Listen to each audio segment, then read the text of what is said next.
Welcome, everyone, to our newest video. We've got Elijah presenting his top 10 favorite book series of all time.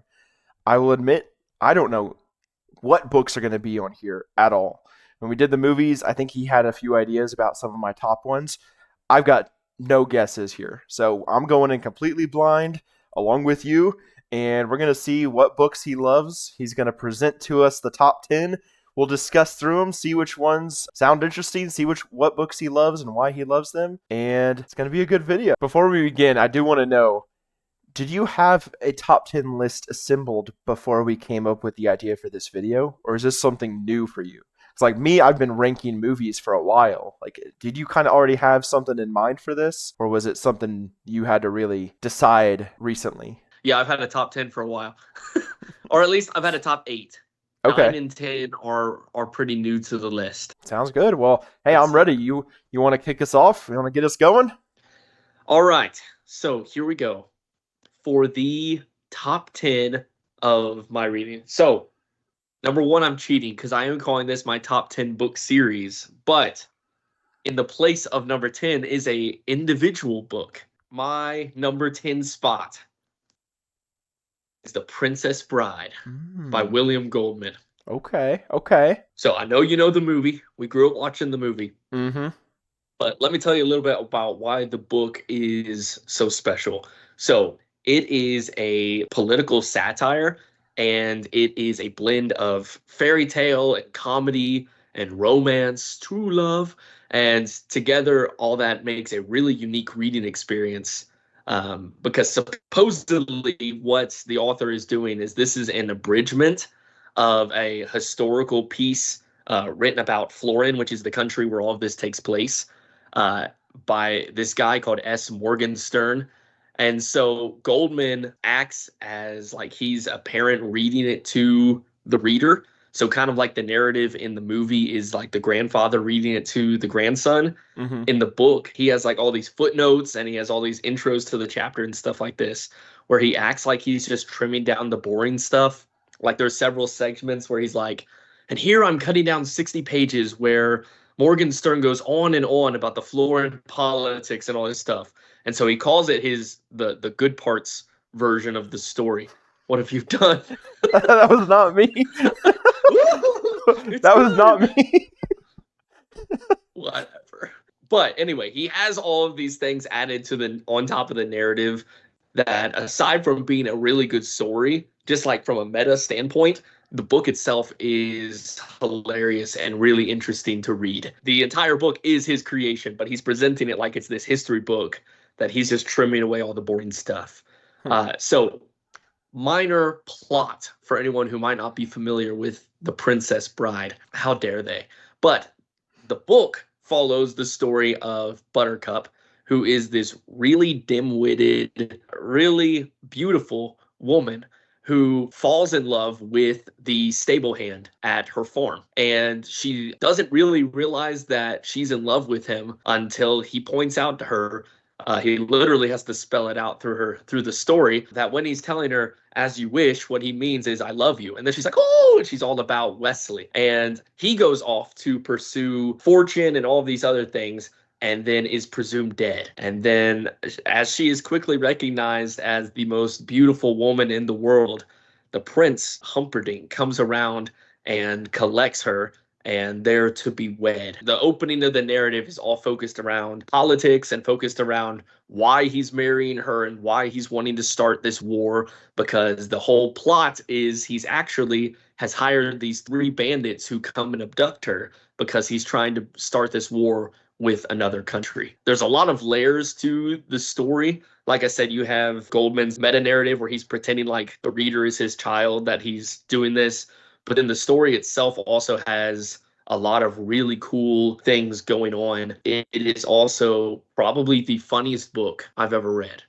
The movie is really witty and ironic and like it has a lot of that kind of humor. The book has that, but it also is like escalated a lot. And then there's also just some really heartfelt and deep moments. This one is on here, I think, just because it is such a unique read and it's not very long at all. Like that's really all you have to work through. It's a really solid book. There is great wit. The characters are all amazing. And then it really is, I mean, it's told like a fairy tale. It's a very timeless story. And so it doesn't have necessarily the high highs as a lot of these other things that are going to be on my list, but also it's so solid and it's so readable and it's so funny that I had to give it my number 10 spot. A good way to kick off the list. How recently have you read this book? Was it one, because I know we watched the movie a lot growing up. Is it Yep. something you've been reading for a while? I didn't even know you'd read the book until now. Yeah. So I did not read it until 2 years ago. Okay. No, it was 3 years ago because it was my senior year at school and I was going through all my classes, but I had some really boring classes. And so I snuck The Princess Bride in the class with me and I read the entire thing during classes. Maybe I wasn't the best student, but Mm. I was a good reader. So I really expected not to enjoy this just because I know the movie so well and we'd watched it enough that I really came in kind of like, well, I don't think I'm going to get very much out of this. But the book is so fresh and original and it does have the same bones. Like it has the same structure as the movie, but it just feels completely different. And it really is a different animal. But it's easy to read. It's iconic. It's full of surprises. It's my number 10. All right. Okay. Kicking off with a good Right. one. Is this the only solo book on your list? Yes, it is. Okay. Okay. Yes, it is. And that's almost why I didn't include it because I was like, I'm saying top 10 series, but then I'm Mm-hmm. doing an individual book. Yeah. But the one that would have been here was also an individual book. And so I was like, I'm just going to go for it. Mm. I'm just going to go for it. I feel like I should keep a running tab as we go of how many of these I've read or not.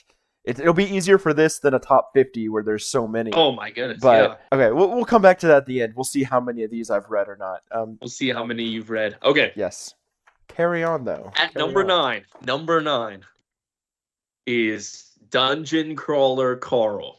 Okay. Dungeon Crawler Carl. Okay. So this series is hot right now. It's kind of taking over a lot of things. And so for that reason, I avoided it for quite some time. But then I met the author and he made me laugh. And I said, I'll try the book. And Wow. so he was a nice guy. I had to. But then I was like, whoa. And I saw why it was so popular. So this is currently an 8-book series. It is projected to be 10 books. It is following the story of a guy named Carl. He's an ex-Coast Guard. He lives in modern day America. And one night he chases his ex-girlfriend's cat out of his apartment. And as he's trying to get the cat down from the tree, the apocalypse happens. And all of the world is flattened, like all standing structures. If you're in a car, if you're under an umbrella, all the world is flattened. And then this voice is heard around the world. Everyone left alive. So if you were outside during the time this happened, which is like 100-something thousand people, you have either two choices. You either can stay on the surface and try and survive, or there's all these huge glowing doorways that open up, or you can enter into the world dungeon. And so as you can guess by the title, Carl enters the dungeon. What happens is there are 18 levels to this dungeon, and anyone who makes it through level 18 gets to reclaim ownership of Earth. But it is set up where it is a game show for the universe. And so there are hundreds of thousands of alien civilizations who have invested in the game show and things like this. And so what they do is they have taken Earth and they've essentially taken Earth's cultures and religions and everything about it, mythologies and all this kind of stuff. And they've turned all those things into actual caricatures and monsters and stuff that are the mobs and the bosses inside the dungeon. And so basically, this is a story of survival, but there's a ton of humor, crazy stuff. It's a mess, but it's a good time. It's a good time. Okay. Okay. This is one. Aren't they making like a movie series or TV show about this? I thought I heard something about that. Yes, this has been bought for live action, a show, and then there's also a webtoon being made about it right now. And then they're also making comic books. And I was in Books A Million the other day, and there's stickers for it. So they've really got all their bases covered. So there's 8 books out and 2 more planned to be out. Yep, 2 more that are going to be out. Book 8 came out a couple months ago.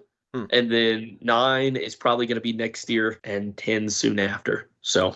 Okay. So do you think with the last 2 books, there's a chance it'll go up more on the list?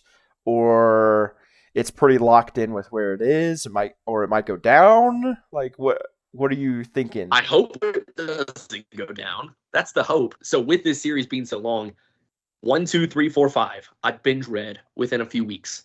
I don't binge read. I don't read like a lot, like back to back with the same series.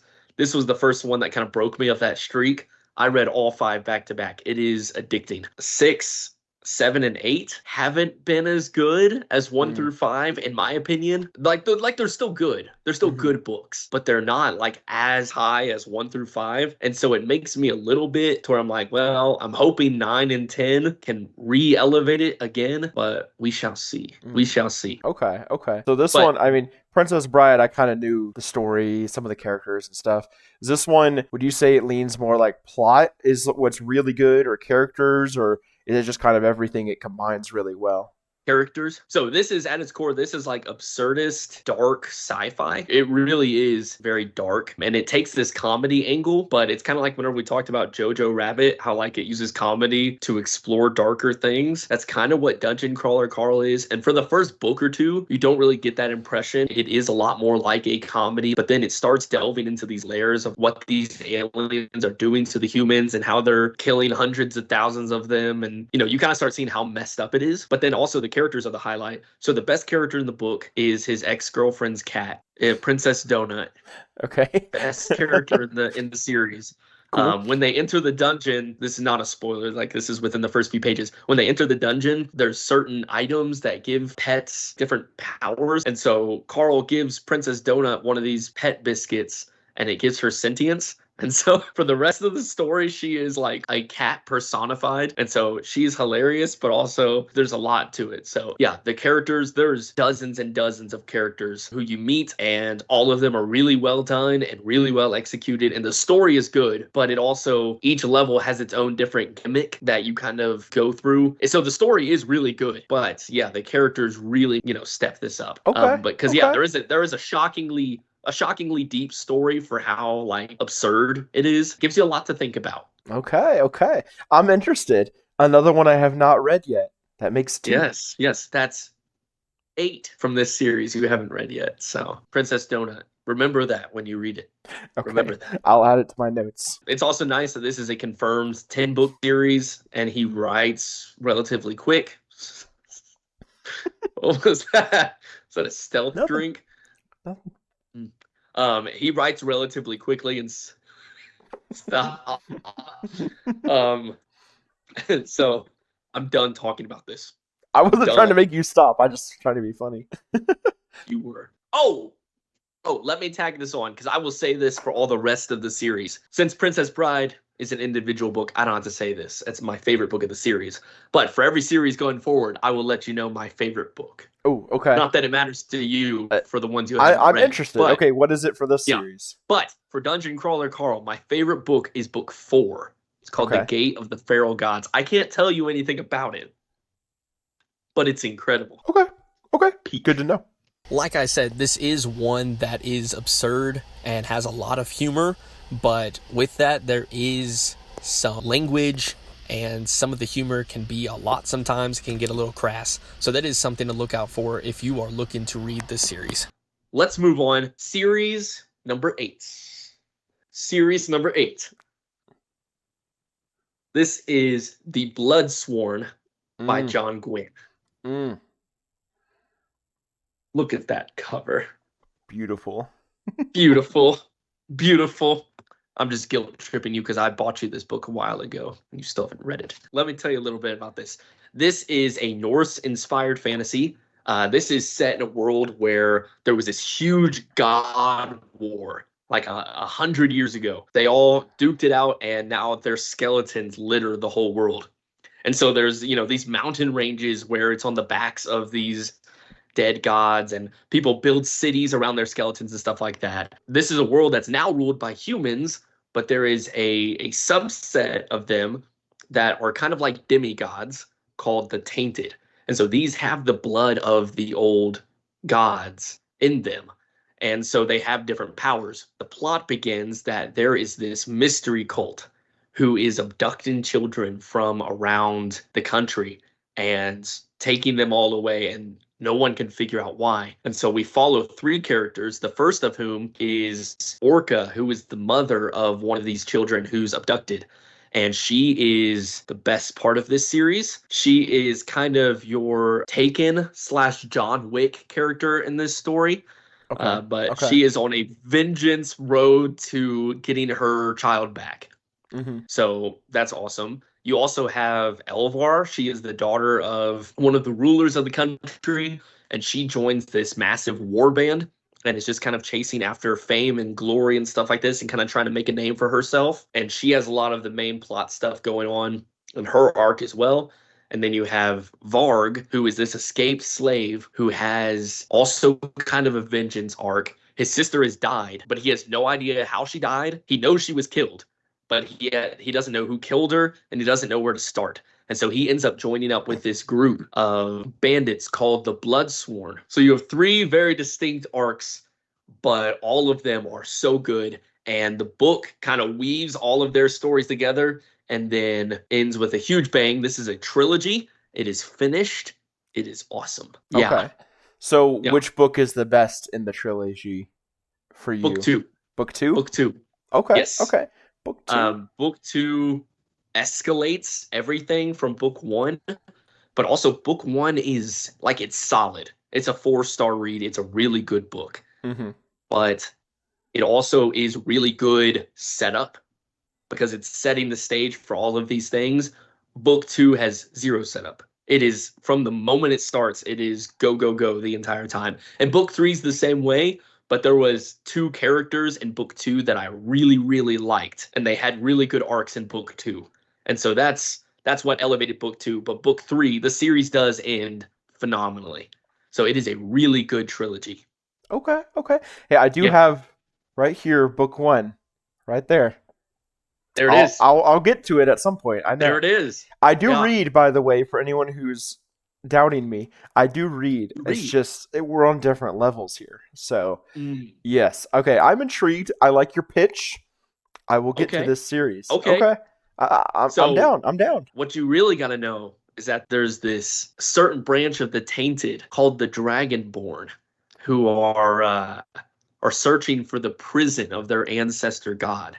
And so there's a lot of stuff where there's old magic being returned, and there's just crazy stuff going on. This is action adventure with tons of world building. Let me just say this. John Gwynne is one of the most immersive writers. His descriptions of just like walking through a snowy forest, or of encountering a troll, or of fighting in a skirmish. I don't normally enjoy fight scenes in books. Unless they're really good, they're just really not my cup of tea. But John Gwynne's fights, I don't clock out at all. They're so good.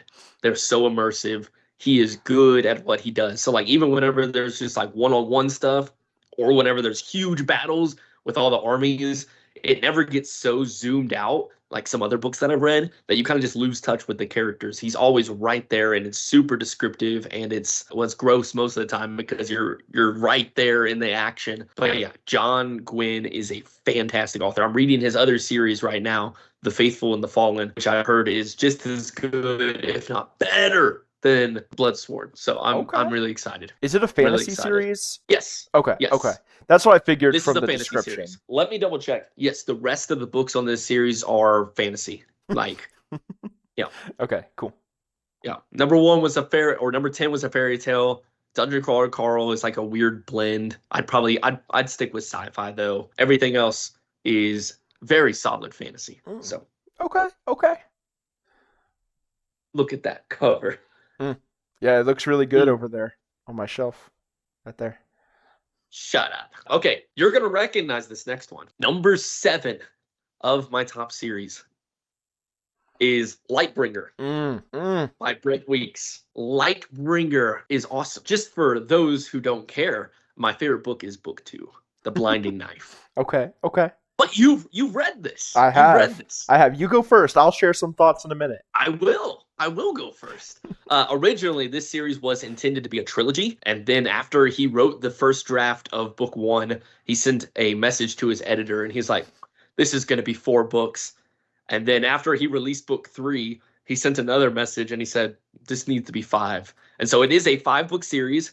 It is completed. He wrote the entire series from 2010 to 2019, so it is complete, and he wrote them pretty quick. So this is a world where color translates to magic. And so there are people called drafters who can channel a certain kind of color into a substance called luxin, and that can do incredible different things. So some of them can make like basically unbreakable substances. Some of them can create luxin that, catches on fire or explodes, things like that, and others that mess with your mind. But what's cool is that every color has an emotional effect on the person who uses it. And so there are 8 different colors. Let's say you use red.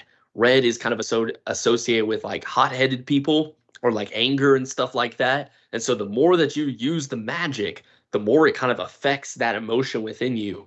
And so if you're red, you're angry. If you're blue, blue is associated with calm and kind of logical thinking and stuff like that. Green is creative and passion and wild. So anyway, all of those things kind of affects the characters, because as the characters have these magics, you kind of see these changes happen within them as the series goes on. And so what happens too, if you use the magic too much, is it can break and you can become what's called a color white, which is basically an out of control creature with this magic imbued in you. We are introduced to these 7 nations that all kind of surround this sea, and there's an island in the middle. We're kind of introduced to this world through 2 characters. So you have this kind of nobody named Kip, who lives in a village that is being massacred by this mysterious army. And then you have Gavin Guile, who is the Prism. And what that means is he is basically the top dog of... He's basically the emperor and the pope and just all around a cool guy. And so he receives this note. This is chapter 1, literally. No, it's literally chapter 2. I apologize. He receives a note that says, hey, your son is over in this country named Kip. He needs your help. As the story unravels, it is about all of these spies and assassins. It's about these plots to overthrow the empire. It's about magic going crazy. War is brewing, assassins around every corner, and then there's this mysterious prisoner held underneath the castle. So, and then there's Andros Guile, who is Gavin's father, who is the ultimate master manipulator, who's pulling strings on his own son, who you want to hate, but he's just so good. He's so good. But he's just so good. That's kind of a general summary. I've got some further thoughts on this, but this is one you've read recently.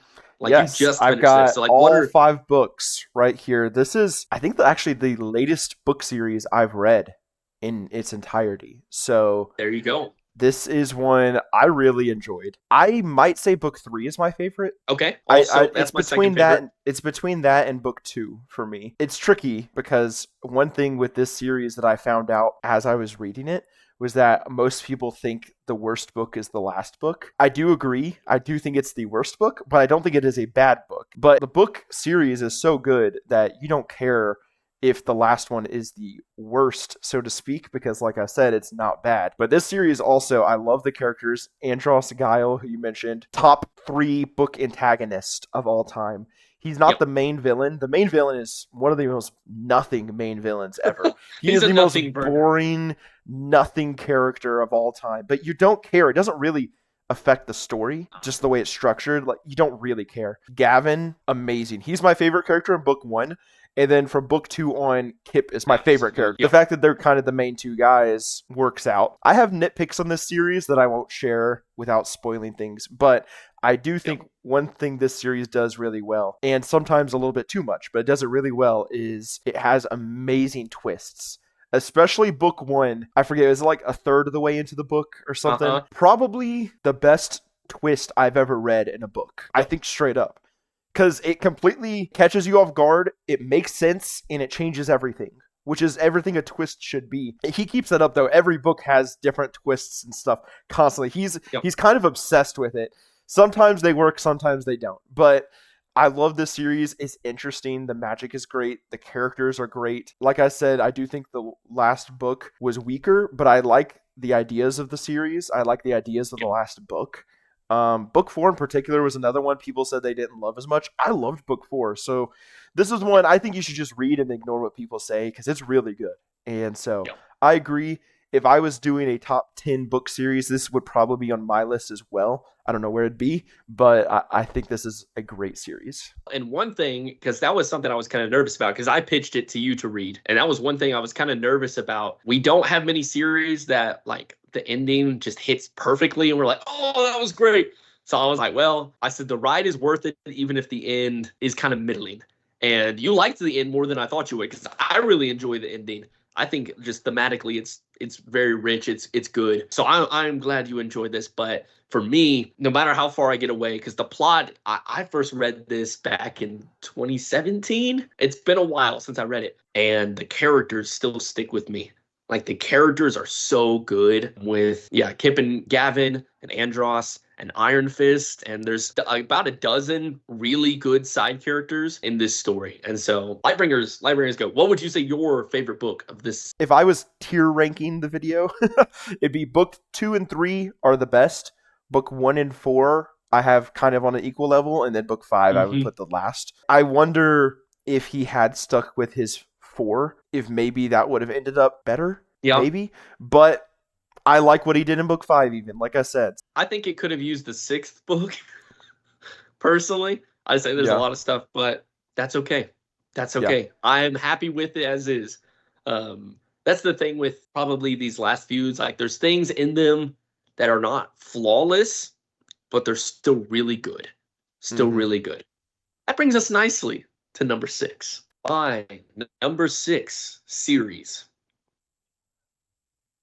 is The Witcher by Andrei Sapkowski. Okay. When I tell you this book series is incredible, I mean that. The show, we watched season 1 together.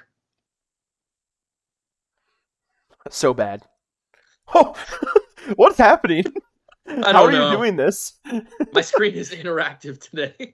Yeah, the show's not good. There's some good parts. Henry Cavill, well casted.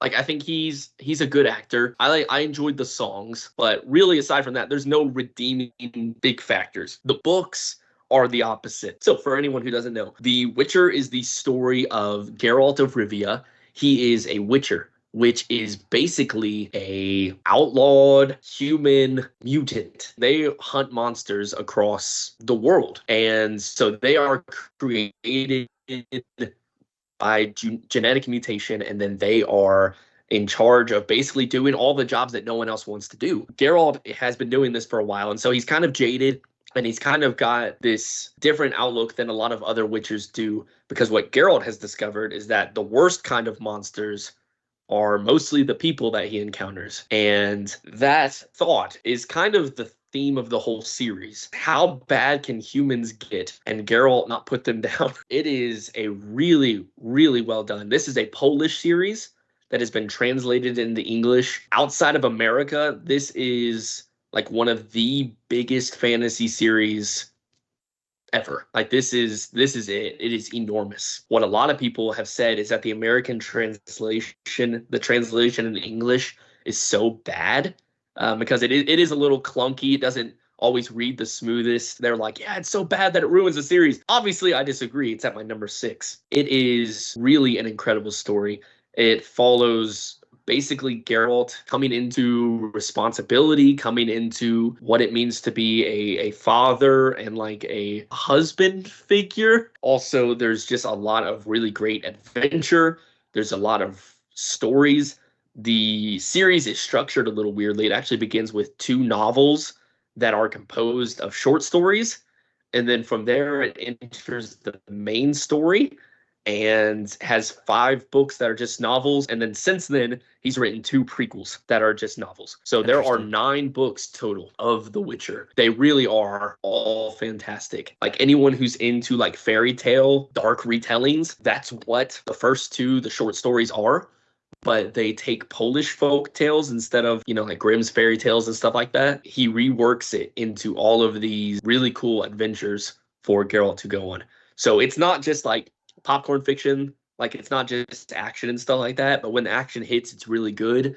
But the themes and the characters and kind of the exploration of what does it mean to be human, how far will some people go to kind of reject the humanity inside of them, it really does get really deep into a lot of themes, but it's also so cool. So that's The Witcher. That's The Witcher. So is he gonna have any more books coming out when he's putting out prequels and stuff, or is this kind of it? I think he's like technically called them like side quills. So like they're prequels, but they're kind of adjacent to the story. But no, that's he's not gonna write any more in the main series. Just from the way it ended, he didn't want to. But like, have you heard of like the Witcher video games and stuff like that? Yeah, yeah. Like Wild Hunt. So those pick up after the series and are kind of that's what helped make the book so popular is the video games were so good that people wanted to then go and read the books. But the books, I mean, they're great. They stand on their own. They were put on like the 30 most influential series of all time list and stuff like that. Like they really are solid. Like they're very good. And this is a lot of people that I've talked to about The Witcher. A lot of people who've watched the show just want nothing to do with the books. Because the show was so bad, I would push back because I didn't really like the show, but then I gave the books a try. They're really good. So why did you end up reading the books? Because you watched the show first, right? I'm trying to remember. I think I actually read book one first. Okay, that makes more I think sense. I read book one first. I do have a bit of a troubled history because I read the first three and I hated it. And then last year, I was just thinking about it randomly. So it had been several years since I'd read any of the books, but I picked up book one again. And from page one, I was like, this is the best. And I binge read the whole series. Like I said, I don't do that very much. This was right after I binge read Dungeon Crawler Carl. I picked up The Witcher and I binge read all 8 books that were out at the time. And I was like, this is awesome.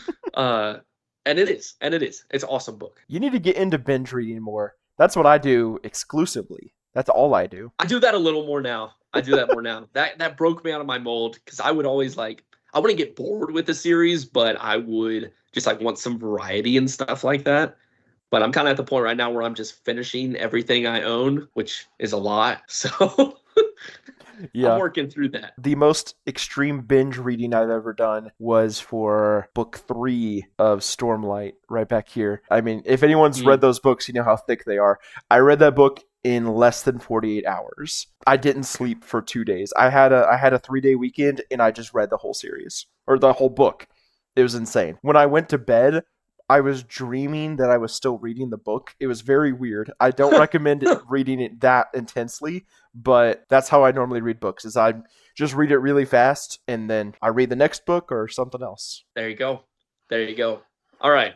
Before we get to my top 5, it's time for some honorable mentions. Oh boy, let's get them. Let's get some honorable mentions. Okay, I can't really rank these. So one of my honorable mentions, this was almost my number 10, is Warbreaker by Brandon Sanderson. Great You've read book. this. It's good. Great book. Warbreaker is solid. It is awesome. The magic is really unique. The characters are fantastic. And the story is like so fast-paced. It keeps you going the whole time. Every character is interesting. It's good, but it's not the top 10. Lightsong, is that his name? The god, the Yes, bravery or whatever. It's been a while since I read the book, but I remember he's by far my favorite character in it. I think I have that one somewhere back here too. But yeah, that's a good one. Another Sanderson is the Wax and Wayne series, Mistborn Era 2. It is a Western fantasy hybrid. Outside of John Gwynne, probably the best action I've ever read in a book.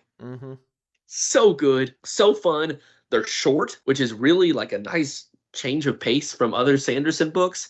And the story is consistent and solid. Barely outside of my top 10 is the Wax and Wayne series. And then my other honorable mention, my last one, is the Kings of the Wild by Nicholas Eames. This is book 1 of the Band series. Kings of the Wild is basically reading a Dungeons and Dragons campaign. It is awesome. It is funny. It is really creative in the ways that it uses a lot of stuff. But just on reflection, I was like, because this was in my top 10 for a long time. Individually, I love it.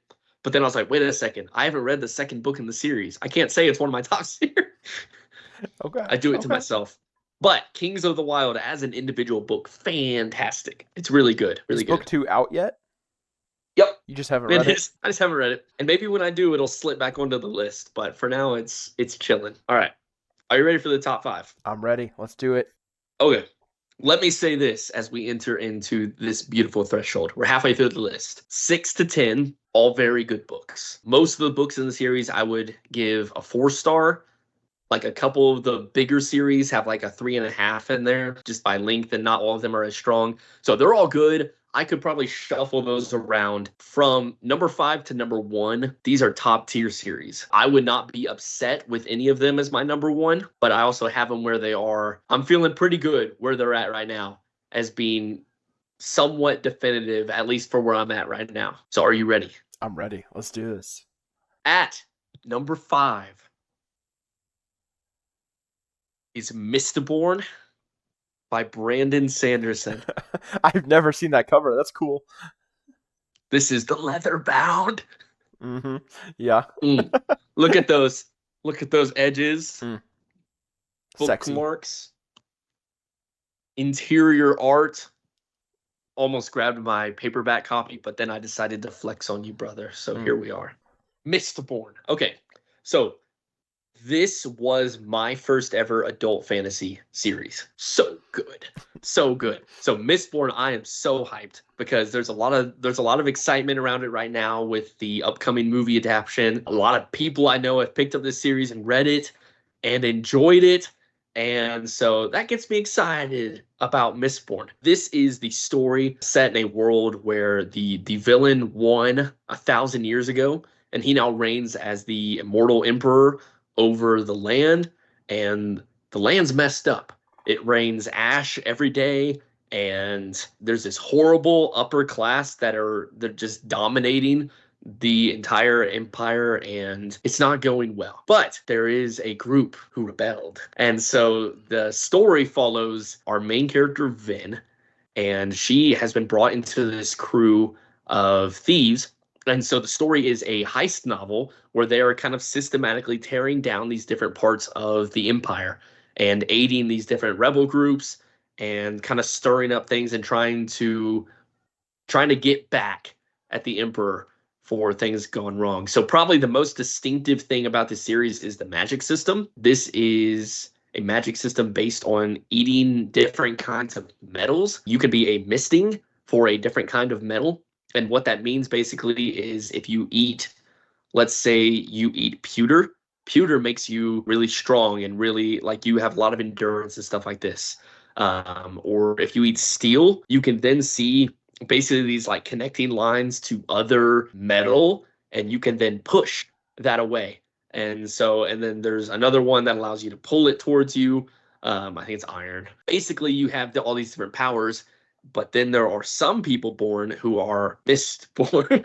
I said that clunkily, but Mistborn have access to all of the metals, and so whatever they eat and consume, they can then use as magic.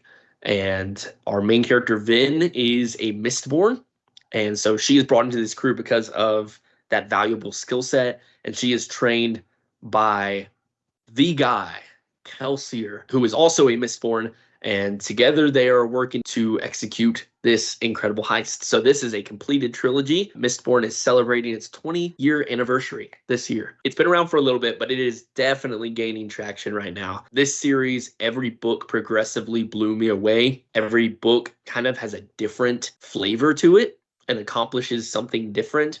And I think this series ends on an incredible high note. I think each book ends on an incredible high note. Characters are fantastic. The magic is well done. The world is solid. The twists, we talked about Brent Weeks with his twists. Sanderson is in competition with him in this series because the twists are beautifully set up and perfectly executed. There's not a bad thing about this series that comes to my mind. I think it's just preference. I think it's what do you prefer over other things.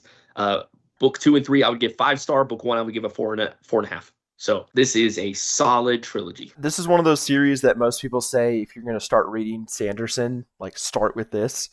This is actually the third Brandon Sanderson series I've read, thinking about it. Alcatraz versus the Evil Librarians, before I even knew who Sanderson was. And then Reckoners. I couldn't remember the series name. So this is actually the third Brandon Sanderson series I'd read. Those other two are very different than his normal books that he writes. Those are kind of different from his usual style, but I love this series. Book 2 of this is Will of Ascension, right? Yes. Okay. Yes, that is one of my favorite books I've ever read. Like it's a good book. It's my favorite of the series.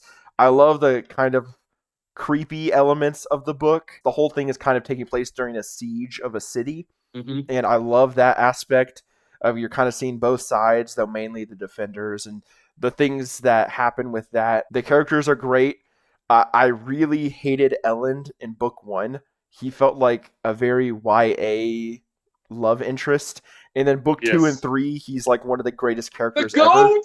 He's one of the Yeah, he's greatest great. characters ever. Sanderson's really good at making me love a character within like a chapter or two. He does that in book three with Spook and just his storyline and everything. So he's great at making me love characters. This series has amazing characters. The story is interesting.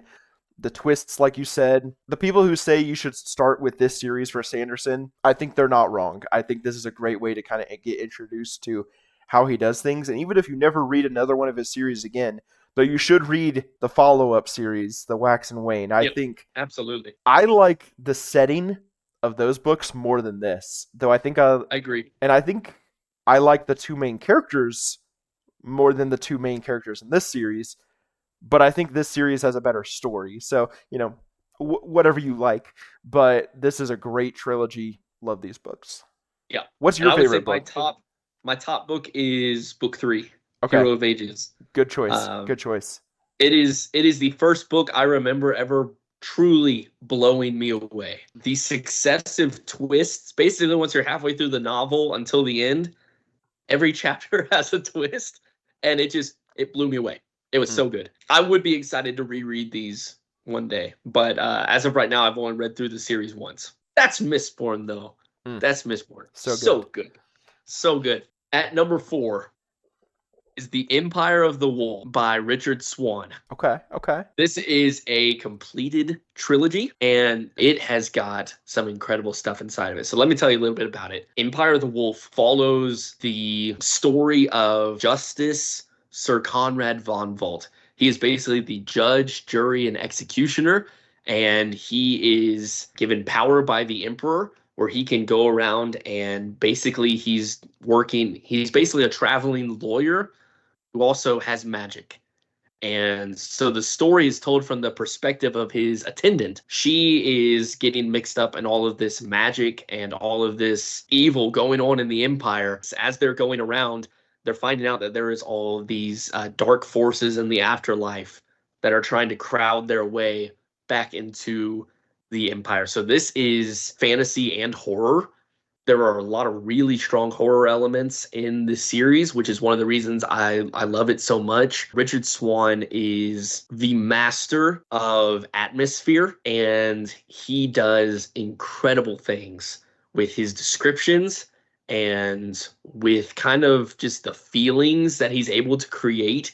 He is so good at making these moments that feel tense and horrifying and also just kind of gross in how they're described. This is definitely grimdark fantasy. So you've got a trio of characters who act as your leads, and more are introduced as the series goes on. Yeah, at its core, this is a lawyer with powers to resurrect his victims and talk to them, and just like that's how he solves his cases and stuff like that. And then he has the ability, again, granted to him by these ancient codes that they follow. He can just execute anyone he wants to. Yeah, it's kind of told as like the story of like this great man from the side character's perspective. So like the main character is really good, but she is telling his story. Okay, that's interesting. So it's the main perspective is the side character, so to speak. Yes. Okay. Yes. I don't remember if you said how many books are in the series. This is a trilogy. Okay. Yeah, Nice. It is completed. It is really, really well done. Richard Swan, I don't see getting a ton of attention around YouTube and different stuff like that, but he is definitely one of my favorite authors. Everything that man has written is so good. Book 1 starts like a little bit slow, but if you can get to chapter 3, that's when it really kicks off and starts going. So do you have a favorite out of the 3 books? Two. Okay. It has the most horror elements of the trilogy. It is like a genuinely scary book, and I love that. I love that. Yeah. Plus, the story is fantastic. This is the one out of my entire list I think is probably the least heard of and probably gets the least attention. Yeah. And so for that reason, I would probably I would probably just say if there's one of these series to pick up, try this one. It's really unique in its style and tone and everything. I have book one of this series, but I know nothing about it besides what you just told me. So, yeah, I think all the other books that you've talked about so far, I've heard of from other people. And this is the first one where you've just told me my first information about it. There you Sounds go. good though. I like the Well, idea of it. I should have made a better pitch then. 'Cause No, I I'm said I serious, it's like the so idea of good. it. It sounds good. Yeah. I'll have to read it. Well, I know for a fact you have not heard of number 3. Okay. This is A Song of Ice and Fire by George What is R.R. that? Martin. What is that? I know. Where to start with A Song of Ice and Fire? Probably outside of Lord of the Rings. This is the fantasy series everyone knows. Definitely got the hype with the show a few years ago, but I wasn't expecting much from it. But I read the first chapter, the prologue. It was so good. It was so good. It was supposed to be 7 books. It's never going to be 7 books. That's okay. Because the first 5, I legitimately do not care if it's never finished. They are some of the best books I've ever read. The story, the characters, the world, the magic, just the way everything unfolds, it is just perfect. Every book is so good. And the series just escalates as it goes. It starts strong. It ends strong. It is phenomenal. This is an interesting one because we have 2 completely different perspectives. Because We do. I've seen the show and I've never read the books, and you've read the books and you haven't seen any of the show.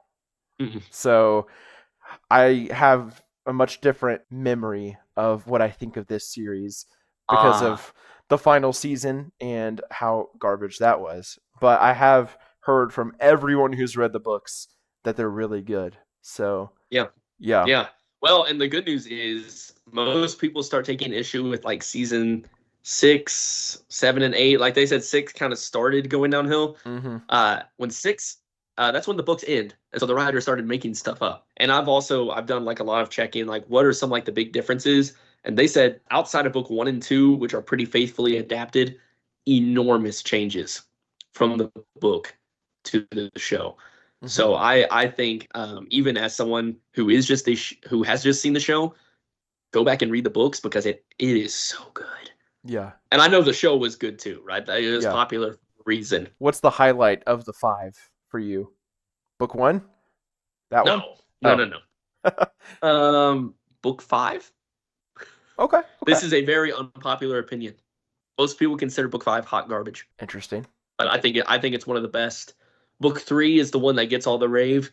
That's the one with a certain wedding in it, and so it got a lot of attention. Book 5, and then book 3, and then 2, and then 1, and then 4. Okay. So Martin also wrote Fire and Blood. That's just like it's written like a history book.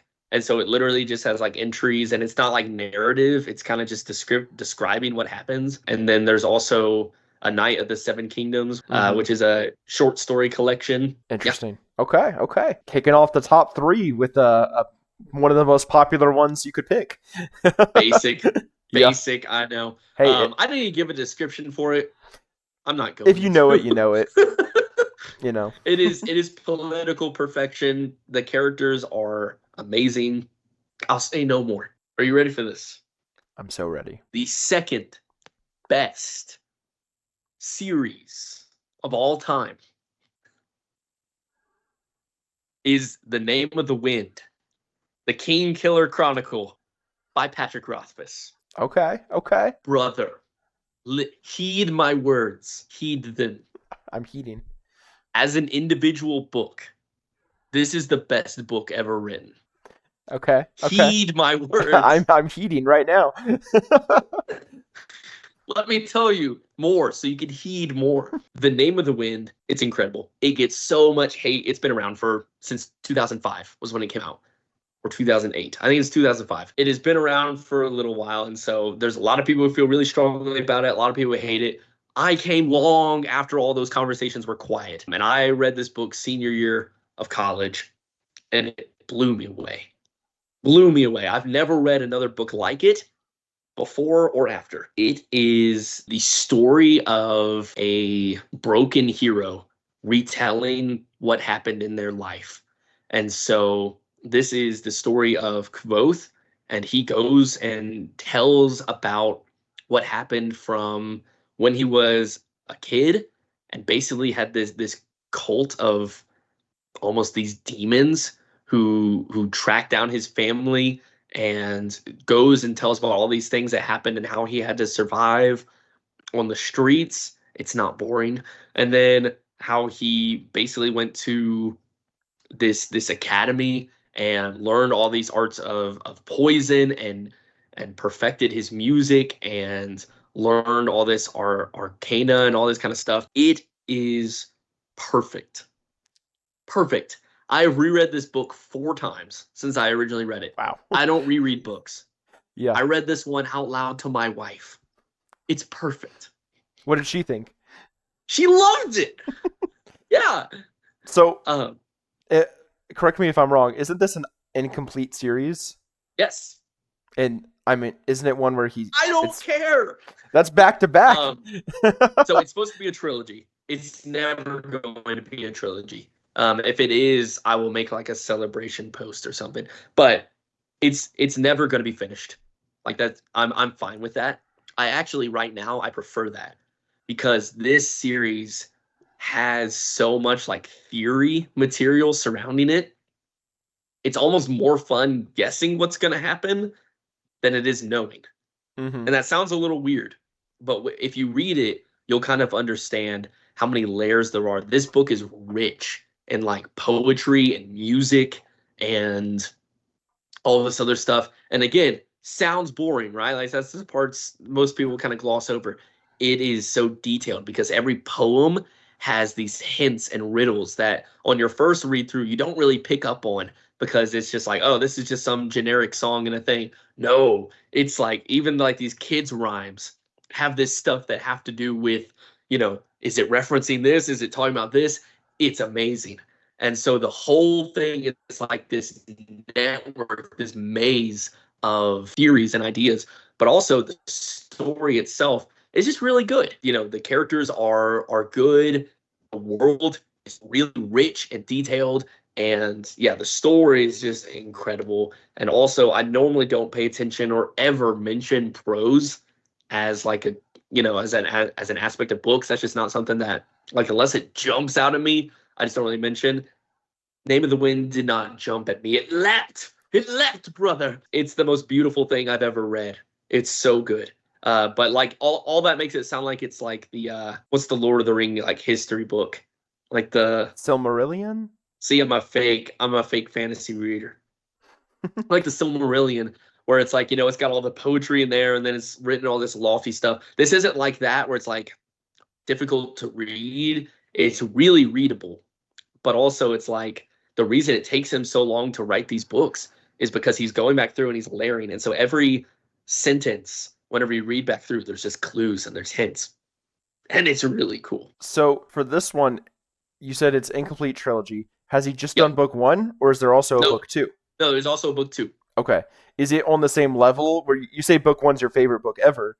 Is book 2 close to that, or would you say it's kind of a... It would be in a similar conversation. Book 2 is doing a lot of setup for book 3, but also there's a lot of really neat stuff happening along the way. Whereas book 1, I think, just kind of works in a way that book 2 would, I think, also be called perfect if book 3 would have come out. But as it is, it's like a 4.99 instead of a 5. You know what I mean? Mm-hmm. Like it's right there. It's on the cusp of being a perfect book as well. But I think Name of the Wind, book 1 kind of takes the cake on that. But both are worth reading. Read these back to back, and both of them, man, I revisit these every fall. I reread Name of the Wind every fall. And it makes me happy. So, just for curiosity's sake, has he written other books, or is he just done writing? Like, what happened? Yeah, so he's still writing. He's also like a really slow writer, and I think he's just had a lot of things going on lately. I don't think the series is ever going to be finished. I think he wants to finish it. Like, I know at least the rough draft and a few other drafts are complete on it. He is a like perfectionist. And so the reason book 1 and 2 are as good as they are is because he's done that to them. I don't think he's like paralyzed at like the reception of like how people feel, but I think he's just maybe paralyzed about like how he would interpret it once it's actually done. Mm-hmm. But since it's not done, he can keep working and working and working. But Yeah. book 2 came out in 2011, so we're not getting book 3, and Well, that's hey, okay.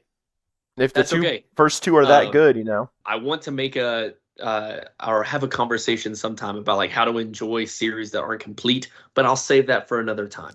I'll save that for another time. Maybe if I get around to Because reading these books, we can have the conversation.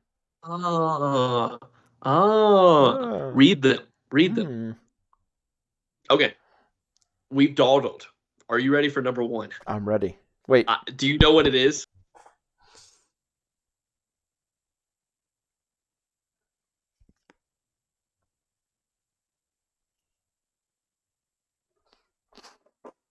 is it Stormlight?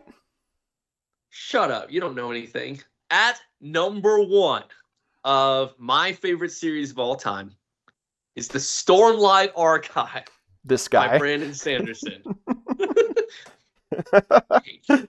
I hate you. The Stormlight Archive. It's a good series. This is also incomplete as of right now. There are 5 books out. This is a projected 10-book series by Brandon Sanderson. Stormlight is a journey unlike anything else I've ever read. The narrative lends itself to kind of slow burn storytelling just by the length of page that the story has. It is indulgent of, Sanderson's creativity because it allows him to really build a world and in-depth characters and a magic system and all these things that feel so alive and feel so perfect. Book 1 hooked me. It again, like I said, it takes a while to kind of root yourself in the world, but once you're there, you can just get through them because they are that special. This is a really special book series. I guess we could call them like the stand up and cheer moments. I feel things when I read Stormlight that I don't feel when I read anything else.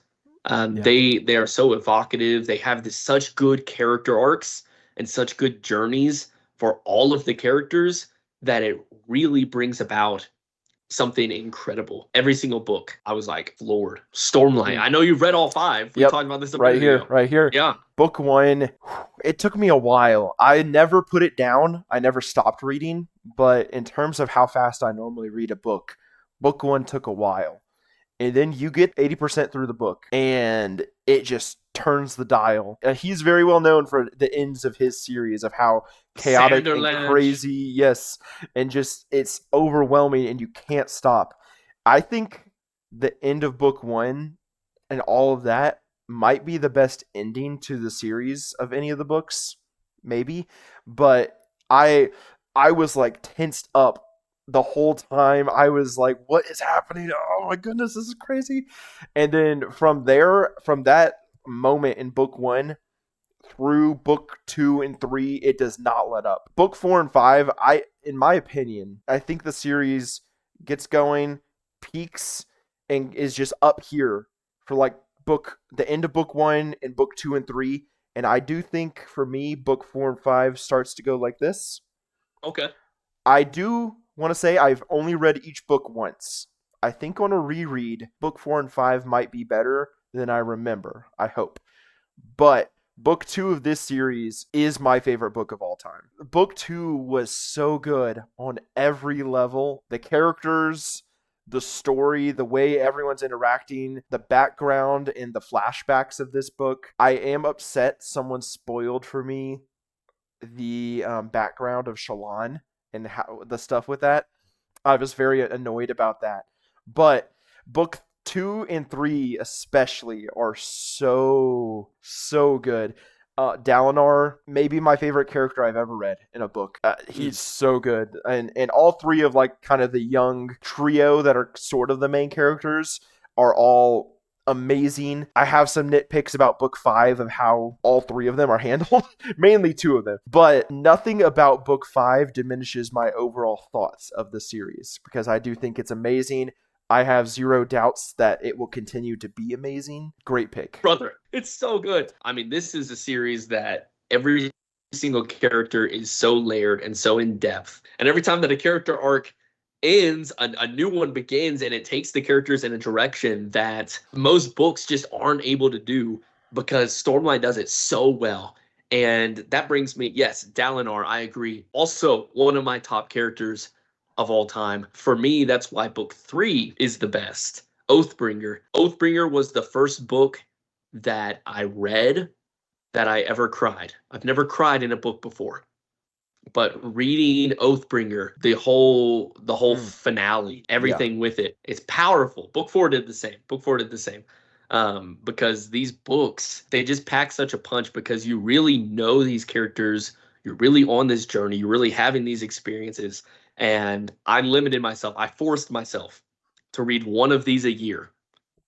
All 4 were out whenever I started reading the series, but I forced myself to read one a year because I loved it so much. I was like, I want to spread this feeling out.